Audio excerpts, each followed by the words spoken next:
If you are a Scandinavian Defense player, I am happy that you clicked on this video. We got a game played by Grandmaster Alexander Alekhine, in which case he played over 96% accuracy.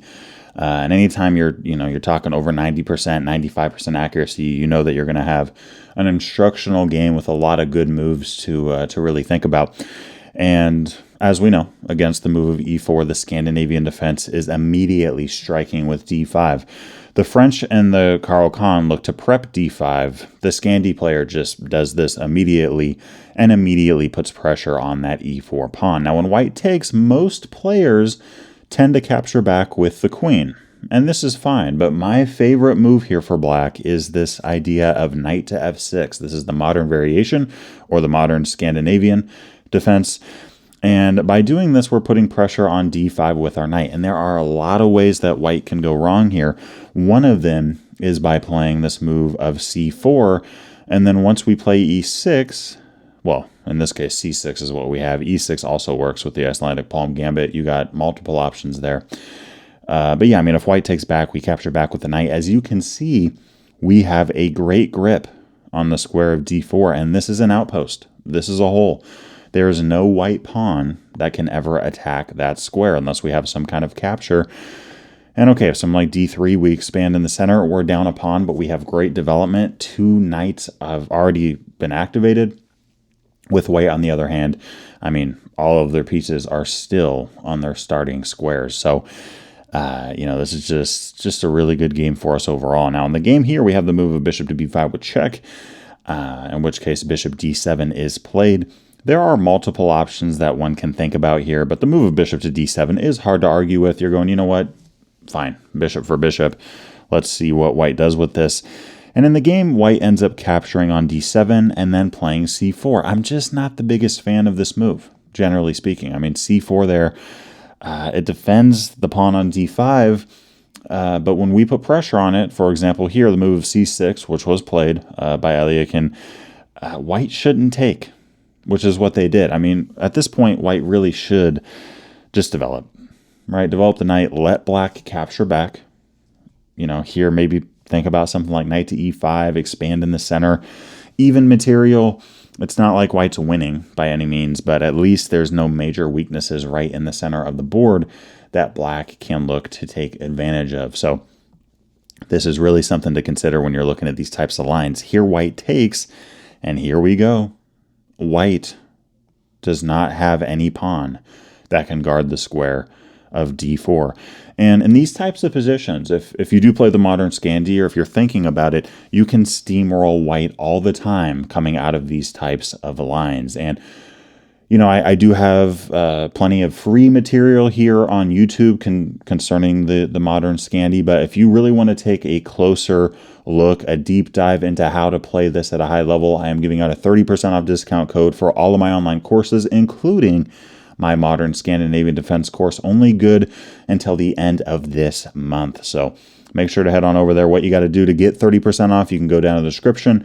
You can go down to the pinned comment, plug in the discount code CHESS25. And if you do that, you will receive 30% off on your purchase, whether you're getting the modern Scandi, Czech Pirc, Hippopotamus Defense, the Chess Endgames course that I just released, any of those or all of them, you'll get 30% off on your purchase. Only good till the end of the month. So yeah, I mean, nice e6 here. Really gives us a pleasant position. And as I said, black here can steamroll white all the time. I've done this many times against good players. I mean, these types of ideas. Here, knight f3 is played, and from black, we have an immediate e5 and e4, kicking this knight around. Now, white ended up playing rook to e1, which gives black a nearly -3 advantage. What should white do here? Well, I mean, going to h4 is just not the answer. Going to g5, I mean, that knight's going to continue getting kicked around, and it's just not doing great in that kind of spot. What white should do is knight to e1, and this is ugly. This is not good for white. I mean, black is better here, but at least white's not losing. Now, what we could do is castle queenside. Look at all of the pressure that we have on d3 as well as d4. We completely own the center. White was busy pushing pawns all day long. They give us that developmental edge, and we're reaping the benefits of that. If knight c3 or something here, hey, queen e6. I'm a really big fan of this move. Gives e4 some support, gives the rook unlimited vision towards d2. We're looking at c4 as well. If you defend the pawn on c4, fine. Bishop d6 and knight g4 ideas on the way. If white plays h3 or something, queen e5. Beautiful stuff, right? Queen e5 or threatening mate. You wanna push another pawn? Okay, bishop c5. I mean, if you look at the mobility of black's pieces and the weaknesses that white is forming, notice, by the way, we are threatening both queen takes g3 with check, and we're also threatening queen takes c3, because if the white pawn captures back, we say thank you for the queen, and white can't take our rook. So a lot of aggressive play here in these types of positions. White ends up playing rook to e1. One little slip there, and the GM here is black at move 9. Has a winning position with castling queenside. Now the knight has to go somewhere. White prevented their knight from having to run around based on the move of rook to e1, but now the knight's got to go somewhere, unless you just want to drop it on the spot. And I mean, here in the game, we have the move of knight to g5. Where else are you going to go? d4 is covered, e5 is covered. You obviously can't go anywhere backwards. If you go to h4 here, I mean, g5 and the knight's trapped. So, okay. Knight g5 is played, and now we have the move of queen f5. I love this idea. This really helps us just improve our activity in terms of our rook looking towards d3. Our queen is attacking the knight. We're looking at f2 as well, which is very vulnerable at the moment. And I mean, white only has their king on g1, rook on e1, and the knight on g5. They have barely any development. Their entire queen side is still there, just hanging out, doing what they're doing. Black, on the other hand, I know that our king might feel a little bit loose, but if you look at white's pieces, they just don't have any infrastructure to make an attacking game here. They got rid of their light-squared bishop. Their dark-squared bishop can't even move. And, I mean, we're just crushing this position. So here, I mean, what could white do? I mean, in the game, we see the knight run away. You could try to defend it with d3 or something, give that bishop some activity, but then the rook just flies right in. Rook takes d3. If you move the queen, I mean, hey, let's attack the rook. You want to defend that? Okay, knight d4. We are getting busy here. And I think the position speaks for itself. So queen f5 is played. We have the move of knight to h3 on the board. And, I mean, at this point, bishop c5, beautiful idea. Really ganging up on that f2 pawn. And, yeah, I mean, with knight to c3, we have rook he8. I mean, talk about, I mean, just following the 4 steps of the opening, right? I've talked about this before on the channel. Put a pawn in the center, castle, connect the rooks, activate the rooks. Black has done all 4 steps. White has done 2 steps. They put a pawn in the center, which is no longer there, and they've castled. That's it, though. The rooks still cannot see one another. Of course, that rule doesn't apply to everything. For those of you playing the Hippo, there's a lot of games where you're never going to castle, or at least not castle for a long time. And of course, in the Hippo, we're not putting a pawn in the center. We're not trying to connect our rooks fast. But in most openings, those are generally good rules and strategies to think about. So here, I mean, we see the move of knight to d5 from white. Okay, but what else could white do? Let's just say white just tries to develop somehow. They play quietly. They play b3. Maybe they're looking towards fianchettoing. We got to ask ourselves as black, where are the weaknesses? Where are the targets that we can think about? And d3 is just calling out to us. No pawn can guard that square. We already have a great grip on it with our rook, pawn, and queen. And I mean, how are you going to kick something out if it does get there? I mean, neither knight is in position to really put any pressure on there. So here, knight e5 is a great idea, right? Looking towards that d3 spot. And hey, if white, let's just say they play rook b1 or something, we don't even have to play knight d3. Now, is that a good move? That does give us a strong advantage, but the engine move here is actually knight f3 with check. Incredible option. Attacking the king, attacking the rook, and if you take it, we capture back. I mean, where do we start here? Where do you start? Both of our rooks are perfectly placed. Our bishop is perfectly placed. Our queen is perfectly placed as well. And the knight on f6 isn't doing, anything crazy right now. But if you're just looking at our activity, this knight is hanging. If the knight runs to g5 or f4, the knight just hangs. And if rook takes e8, guess what? Queen g6. Queen g6. Right? Keep the rook. It's fine. We'd rather have mate, right? Queen g6, I mean, no matter how you slice this one up, this is going to be a quick ball game. Like, you could block with the knight, but then we just take it. If king f1, we're going to throw our queen down to g2. And then we have bishop takes f2 checkmate. We have queen takes f2 checkmate, queen g1 checkmate, queen h1 checkmate. A lot of ways to win this. So all that said, in the game, knight d5 is played. So white here is trying to trade some pieces off, which is a good idea. I mean, white here is getting attacked. They're also down development, so they should try to trade down. Now, they are giving up some material, but at this point, white is just trying to survive, guys. The modern Scandi is extremely dangerous. a3 is played. We now have rook d3. Incredible move by Alekhine. Really recognizing the fact that hey, this rook is just hanging out on d4, and there is not a single thing white can do about it. I mean, talk about a beautiful rook. It's been a while since I've seen something like this at this high of a level. I mean, a rook on d3 preventing white's pawn on d2 from moving. You don't hear about that very often. But okay, rook f1 is played, and here in the game, knight d4. Beautiful idea. King h1. Okay, bishop d6, right? It's like, okay, we're playing actively here. Our bishop's looking towards their king. Oh, the king ran? Okay, we'll move our bishop. We'll cover a new target now.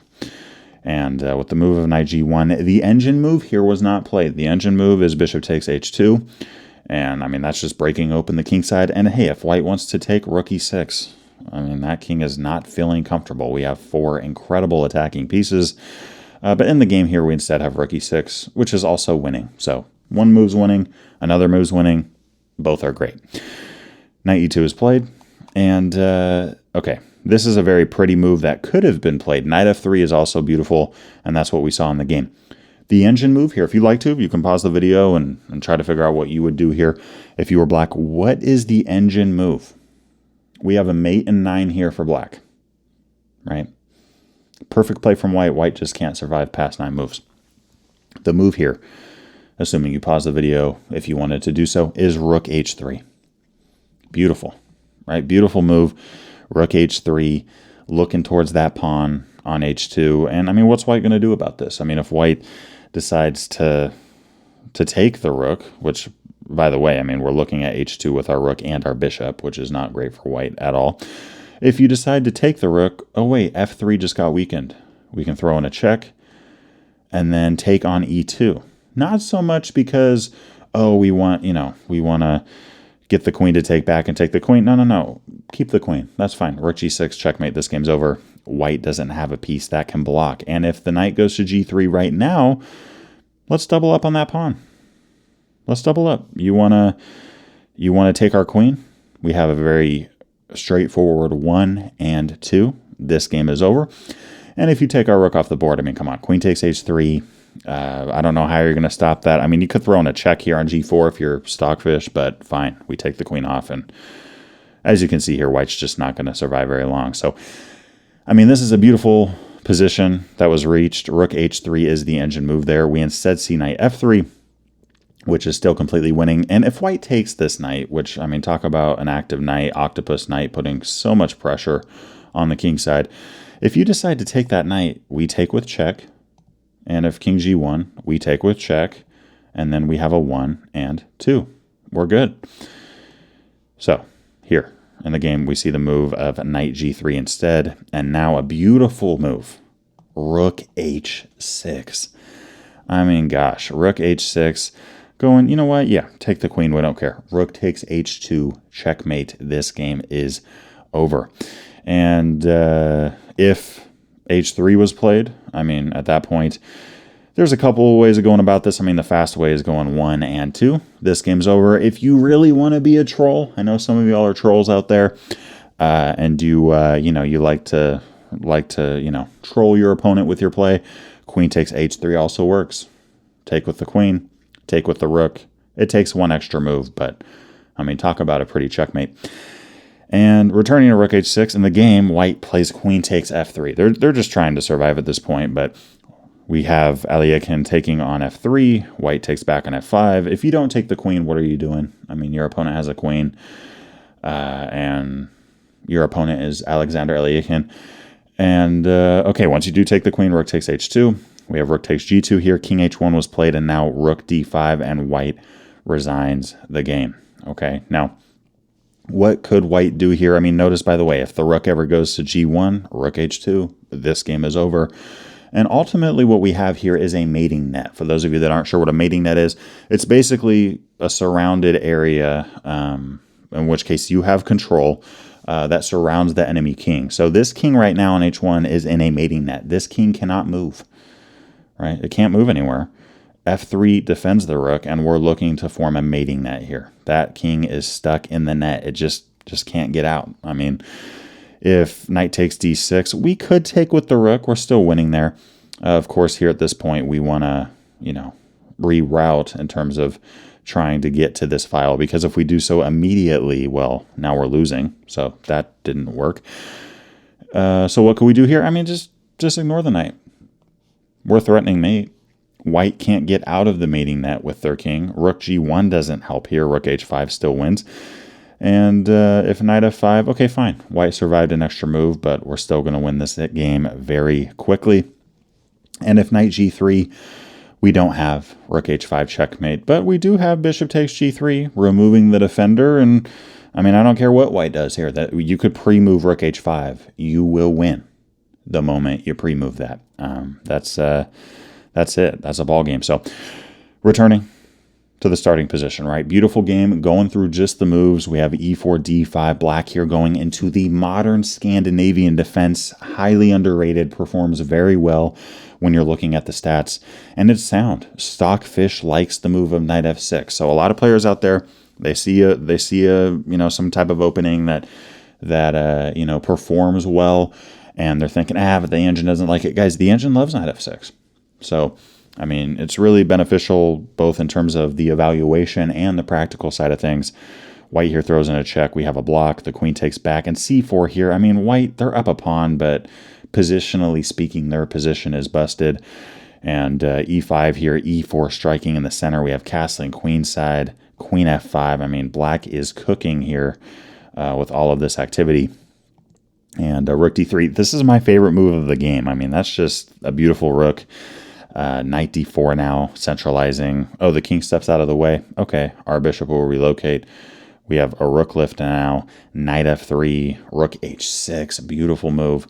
And this game wraps up very quickly. Hope you enjoyed this. And another reminder, for the rest of this month, okay, there's only so much time left. Okay, there's not a lot of time left. If you go down in the description or the pinned comment and plug in that discount code of chess25, you will receive 30% off on your purchase. No matter how many courses you decide to invest in, we are getting near to 1,000 courses sold. Yeah, I'm just honored that so many of you have invested in the courses, and yeah, I'm just honored to do this full time. So thank you guys for allowing me to do this, and yeah, I'll see y'all in the next video. I wanted to finish this video out by giving a big thanks to Walter, Steve, Rob, that's a lot of Robs, Ray, Roger, and the rest of my Patreon community. I appreciate you guys a ton. If you guys haven't checked out the Patreon before, there are some exclusive benefits that you gain by becoming a member, and I look forward to seeing y'all in the next video. Peace.